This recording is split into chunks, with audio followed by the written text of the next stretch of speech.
Nowhere to go but up. It is Friday. How are you? Lauren Shehadi here with your daily sports update presented by Toyota. You love a challenge, huh? Well, Jim Schwartz, here is a challenge. Take over the Detroit Lions and make it happen. NFL's first 0-16 team agreed on Thursday on a 4-year deal with Schwartz to make him their next coach. The 42-year-old just finished his 8th season as the Titans' defensive coordinator and his 10th on their staff. USC's quarterback Mark Sanchez is ready for the next challenge in his life. He's ready for the league. Will he play for Jim Schwartz?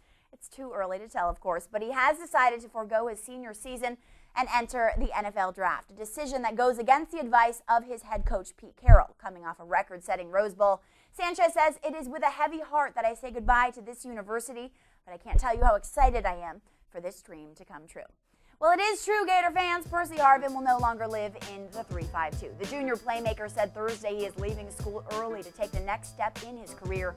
But Gators linebacker Brandon Spikes will return for his senior season. The New York Jets had a second meeting with Giants defensive coordinator Steve Spagnuolo earlier this week about their coaching vacancy. Jim Haslett has been eliminated from consideration for the St. Louis Rams coaching job, and the New Orleans Saints hired Greg Williams to fill their vacant defensive coordinator's post, hoping he'll shape up a unit that allowed 339.5 yards per game.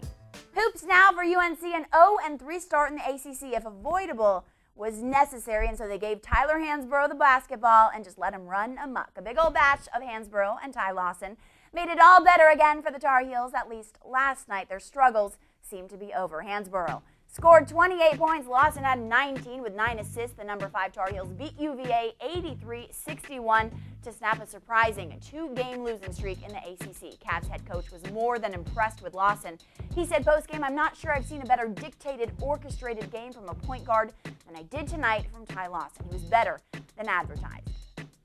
Purdue was better on the scoreboard than Northwestern, but just barely. It was a big comeback, a big win for the Boilermakers, who benefited from 7 missed second-half free throws by Northwestern. How about Minnesota-Wisconsin, a rare road victory at Wisconsin in overtime, no less, and USC getting past number 16 Arizona State. Listen to this. Daniel Hackett scored only 4 points for Southern California and was still the star of the game. He held Sun Devils star James Harden to a career-low 4 points. That, my friends, is called defense. Not a good night for the Cavs. LeBron was sick. They lost. Even a bigger loss. Delonte West went out after he broke his right wrist in a nasty collision.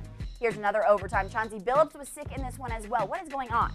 Denver won. That's what's up. Billups scored 5 of his game-high 26 in overtime. What is going on with the Boston Red Sox? Well, Kevin Youkilis will be a regular at Fenway for a while. A baseball official told the AP on Thursday that the Red Sox and Youkilis have agreed to a 4-year contract that would reportedly guarantee Youk about $41 million. The deal buys out Youkilis' last 2 years of arbitration eligibility and delays his chance to become a free agent by at least 2 years.